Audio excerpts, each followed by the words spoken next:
میں شروع کروں سر جی؟ سر جی میں شروع کر لوں؟ ابھی تک کس نے نہیں پڑھا ابھی تک؟ سر جی کافی دنوں سے میں نے نہیں پڑھا. میں پڑھ لوں. پڑھیں ذرا. نیوتا کی قبیح رسم. بعض جگہ یہ دستور ہے کہ شادی کے موقع پر کھانا کھانے کے بعد لوگ پیسے دیتے ہیں. دینے والوں کے نام رجسٹر میں درج کیے جاتے ہیں. جب ان کے ہاں شادی ہوتی ہے تو کچھ روپے بڑھا کر یہ رقم واپس کی جاتی ہے. یہ انتہائی قبیح رسم اور سودے بازی ہے. مہمانوں کو کھانا کھلا کر ان سے قیمت وصول کرنا عقل اور غیرت کے خلاف ہے. اس کے علاوہ اس میں درج ذیل برائیاں بھی پائی جاتی ہیں.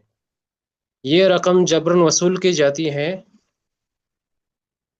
با با یہ کیا ہے حضرت؟ بائیں طور بائیں بائیں طور کے نہ دینے والے کو ملامت کی جاتی ہے، اور کسی کی دلی خوشی کے بغیر جبراً کچھ وصول کرنا اور استعمال کرنا حرام ہے.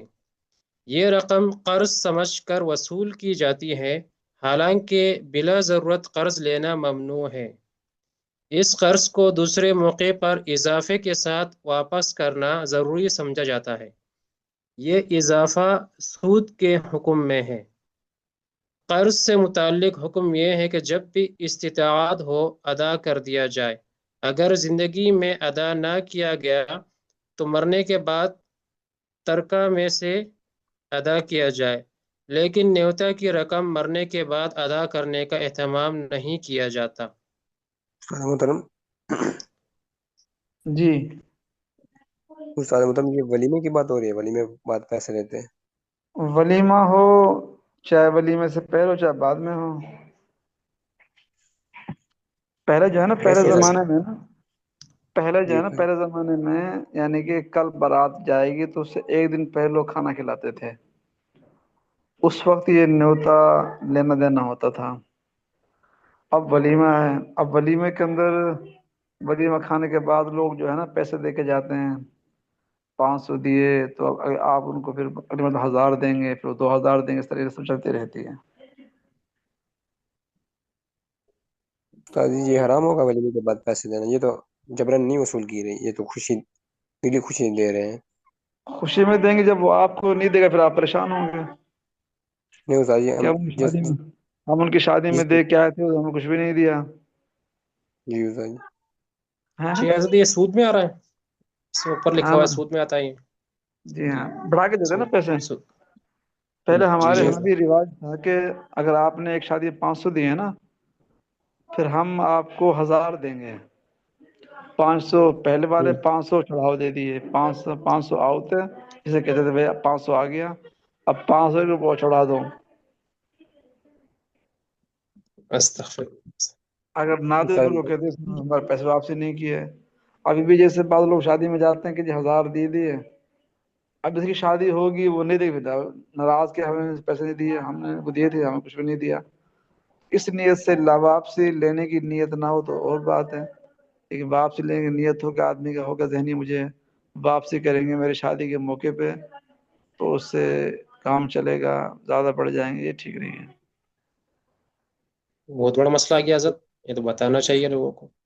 ہاں استاد محترم جو جی. ولیمے پر دینا یہ بھی سود کے حکم میں آتا ہے. یہ تو سود یہ اور ہوتا ہے کہ آپ نے اگر 1000 لیا ہے، آپ نے 1000 روپے کسی کو ولیمے میں کھانا کھا کر دے کے آئے ہیں، اگر وہ آپ کو 1000 ہی دیتا ہے تو یہ سود نہیں ہوگا. 1100 دے گا تو یہ سود ہو جائے گا. اوپر یہ بات آ بھی گئی کہ دیکھو کھانا کھانے کے بعد پیسے لینا یہ تو بغیر دی کی بات ہے، مہمانوں سے پیسے لینا کھانا کھانے کے بعد ہاں جی، یہ ہمارے رسم. یہاں رواج یہ ہے کہ یہ جب شادی آتی ہے نا تو وہ جی 5000 دے کے گیا نا تو اس نے کہنا جی کہ یہ رجسٹر نکالنے میں کتنے دے کے گیا، تو اس نے کہا جی 5000. اس نے 5000 اس کو کرنا، یہ آپ کے جو دیے ہوئے پیسے وہ واپس ہو گئے. یہ ہماری طرف سے ملتا ہے 1000 یا 500، اس طرح اپنا ہوتا ہے. ہوں. اس میں کوئی تھوڑی لیکن گنجائش نہیں نکل. اوپر بات آئی نا کہ بھائی اپنا مہمانوں سے کھانا کھلانے کے بعد پیسے لینا یہ عقل کے بھی خلاف ہے، غیرت کے بھی خلاف ہے. اوپر ہے نا نہیں تیسری وہ لائن تو میں. اور حضرت اس وہ میں جو یہ بھی تو ہے نا حضرت، میں عرض کر دوں ایک، جیسے ساتھی فرما رہے ہیں کہ اگر کسی نے 5,000 نیوتا دیا اور اس کو واپسی میں 5,000 دیتے ہیں اور بعد میں کہتے ہیں کہ یہ 1,000 ہمارا نیا نیوتا آ گیا، تو اگر وہ 1,000 نیا نہیں دیتے، 5,000 ہی واپس کرتے ہیں، تو اگلے کہتے ہیں کہ شاید یہ ہمارے ساتھ آئندہ چلنا نہیں چاہ رہے. تو اس سے وہ یہ سمجھتے ہیں کہ آئندہ ہمارے ساتھ چلنا نہیں چاہ رہے. ہمارے یہاں بھی ایسے ہی ہوتے ہیں جی، تو کہتے ہیں انہوں نے ہمارے ساتھ ختم کر دیے، بس ابھی آئندہ ہمارے ساتھ چلنا نہیں چاہ اب رہے. دیکھیں نا، یہ رسم ہے نا، جی بھی رسم یہ ہے. رسم میں صحابہ ثابت نہیں ہے، تابعین ثابت نہیں ہے. رسم تو ہے نا.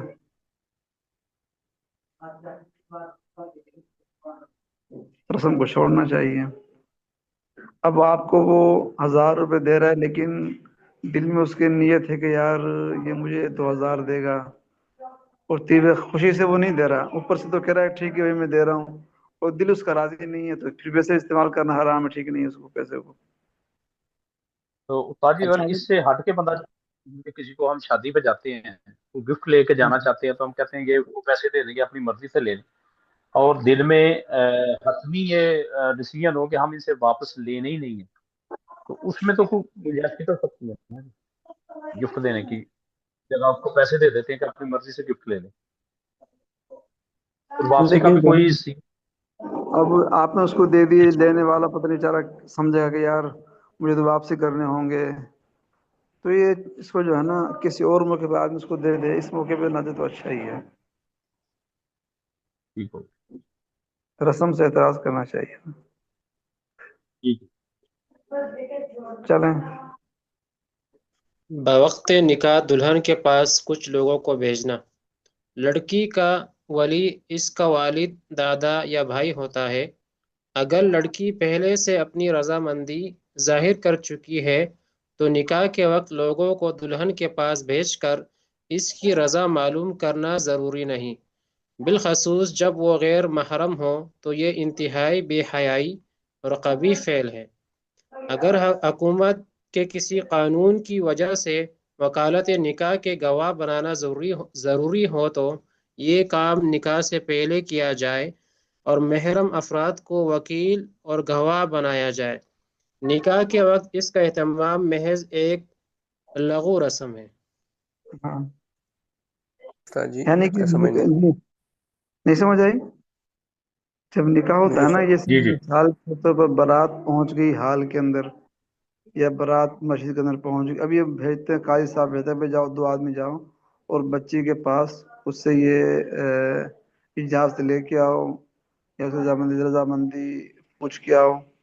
اس موقع پہ کرنا ٹھیک نہیں ہے. اب غیر محرم بچی کے سامنے جاتا ہے تو اس کا جامنا ٹھیک نہیں ہے. اگر والد نے اجازت لے لی تو وہی کافی ہے.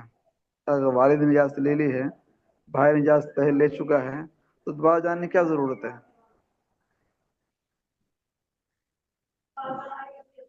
جی استاد جی سادہ محترم، نکاح نامے پہ جو سائن کروائے جاتے ہیں اور مولوی صاحب جا کے پوچھتے ہیں آپ کو قبول ہے قبول ہے؟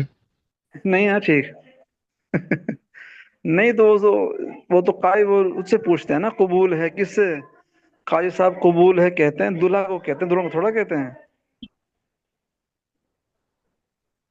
دلہن سے نہیں پوچھا جاتا کہ قبول ہے.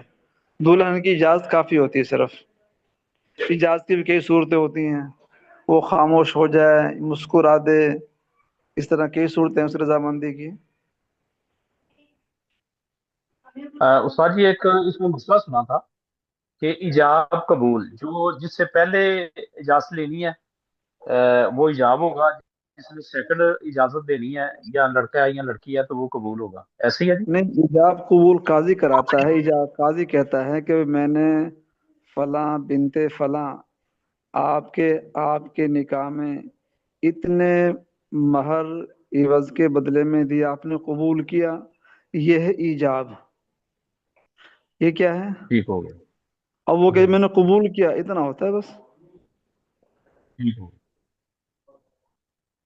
بات سمجھ گئے. یہ بچی کے والدین، اس کا بھائی، اس کا ولی پہلے اجازت لے چکا ہوتا ہے کہ ٹھیک یہ ہو ہم فلاں جگہ آپ کا نکاح کر رہے ہیں، تو وہ اس پر رضامند ہوتی ہے. وہ لیکن اس جی موقع جی پہ نکاح کے موقع پر بھیجنا کہ بھئی جاؤ بچی سے پوچھ کے آؤ، بچی کا پتہ نہیں وہ غیر محرم ہے، اس کے سامنے بھیج دیا تو وہ ٹھیک نہیں ہے، گناہ ہوگا وہ تو۔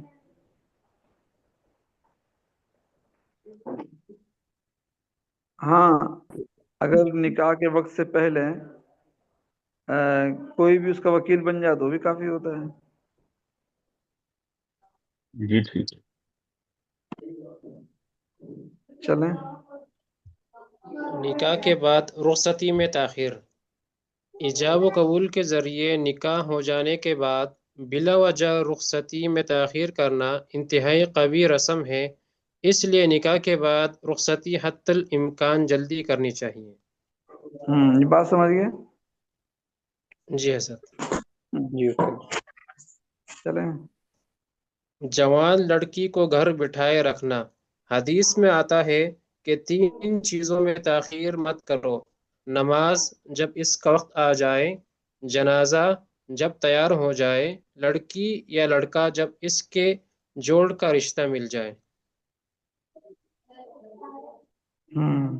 چلیں دو حاضر میں لڑکے ہوں یا لڑکیاں، ان کی شادی کرانے میں والدین محض مال کی ہوس اور غیر شرعی دنیاوی مصلحتوں کی بنا پر بہت زیادہ تاخیر کرتے ہیں، حتیٰ کہ بعض کی عمریں 40 سال ہو جاتی ہیں، اور اس ظلم کے نتیجے میں بعض غیر فطری طریقوں سے اپنی خواہش کو تسکین دیتے ہیں، بعض نشہ کے عادی ہو جاتے ہیں، بعض سلیم الطبع یا دیندار ذہن رکھنے والے اگر برائی سے بچ بھی جائیں تو گڑتے رہتے ہیں کڑتے رہتے ہیں اندر اندر میں اپنے آپ کو کھاتے رہتے ہیں، جلتے رہتے ہیں۔ کوڑتے رہتے ہیں جی جی، جس سے ان کی صحت کو سخت نقصان پہنچتا ہے اور مزاج میں چڑچڑاپن پیدا ہو جاتا ہے اور وہ نفسیاتی مریض بن جاتے ہیں۔ غرض حب دنیا کی مہلک مرض میں مبتلا والدین کے اس طرز عمل سے لڑکے اور لڑکیاں مختلف برائیوں اور جنسی بیرا رویوں کا شکار ہو کر اپنی دنیا و آخرت بھی تباہ کر دیتے ہیں اور والدین کے لیے بھی پریشانی کا ذریعہ بنتے ہیں، مگر ہوس پرست والدین اپنے خود ساختہ معیار کا رشتہ نہ ملنے کا فضول عذر پیش کرتے رہتے ہیں۔ ہاں اگر شادی میں ندیمن کیا ہوں جی اگر شادی میں بلا وجہ تاخیر کی وجہ سے اولاد کسی گناہ میں مبتلا ہو گئی تو حدیث کے مطابق اس گناہ میں والد بھی شریک ہوگا۔ اگر والدین مال و دولت اور دنیاوی جاہ و جلال سے بے نیاز ہو کر محض دینداری کو پیش نظر رکھیں تو ایسے رشتے بہت آسانی سے میسر آ سکتے ہیں جو دنیا میں بھی چین و سکون کا ذریعہ ہوں گے اور ان کی اولاد کے دین کی حفاظت کا ذریعہ بھی۔ سمجھ گئے بات؟ جی جی استاد جی۔ چلیں کوئی اور ساتھی پڑھ لے جس میں تو نہ پڑھا ہو۔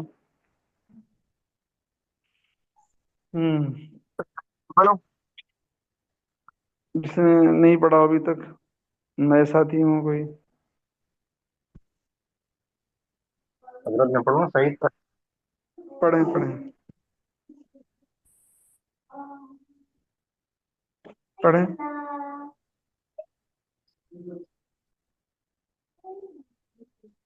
بسم اللہ جی الرحمن الرحیم۔ متفرق میلاد کا حکم۔ رسول اللہ صلی اللہ علیہ وسلم کی سیرت مبارکہ اور حالات سے مسلمانوں کو مطلع کرنا اسلام کا مطلع اہم ترین فریضہ لفظ ہے، مطلع کرنا، اطلاع دینا، بتانا۔ جی ہے۔ یہ مطلع کرنا اسلام کا اہم ترین فریضہ ہے، اہم ترین فرض ہے، اور ساری تعلیمات اسلامیہ کا خلاصہ یہی ہے۔ اسی میں مسلمانوں کی کامیابی اور کامرانی منحصر ہیں۔ رسول اللہ صلی اللہ علیہ وسلم کی ولادت بڑے سرور، بڑے فرحت، سرور اور فرحت کا باعث ہیں۔ اور یہ خوشی کسی وقت اور جگہ کے ساتھ مخصوص نہیں بلکہ ہر مسلمان کے رگ و پے میں سمائی ہوئی ہے، مگر اس زمانے میں رائج محفل میلاد کئی مفاسد کی وجہ سے ناجائز ہے۔ مثلا رسول اللہ صلی اللہ علیہ وسلم کے بارے میں یہ عقیدہ رکھنا کہ رسول اللہ صلی اللہ علیہ وآلہ وسلم محفل میلاد میں تشریف لاتے ہیں، جبکہ یہ واضح کفر ہے جس کی حرمت قرآن کریم کی آیات اور فقہ کی عبارات سے بھی ثابت ہے۔ فتاوی بزازیہ میں ہے کہ جو شخص کہے کہ مشائخ اور بزرگوں کی روح حاضر ہوتی ہے تو اس کو کافر سمجھا جائے گا۔ فقہ کی کتابوں میں یہ مسئلہ بھی مذکور ہے کہ جو شخص نکاح کے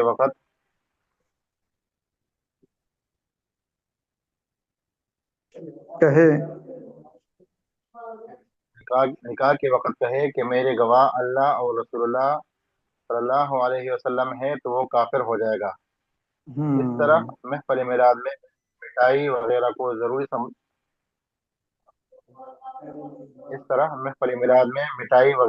ضروری سمجھا جاتا ہے اور خود محفل میلاد کو بھی واجب کا درجہ دیا جاتا ہے، جبکہ اگر کسی جائز کام کو بھی ضروری سمجھا جانے لگے تو وہ بھی مکروہ ہو جاتا ہے۔ نیز میلاد کے لیے شریعت میں دن اور مہینہ کی کوئی تعین نہیں، جبکہ اس دور میں اہل بدعت نے اپنی طرف سے یہ تعین بھی کر رکھی ہے جو سراسر شریعت پر زیادتی ہے۔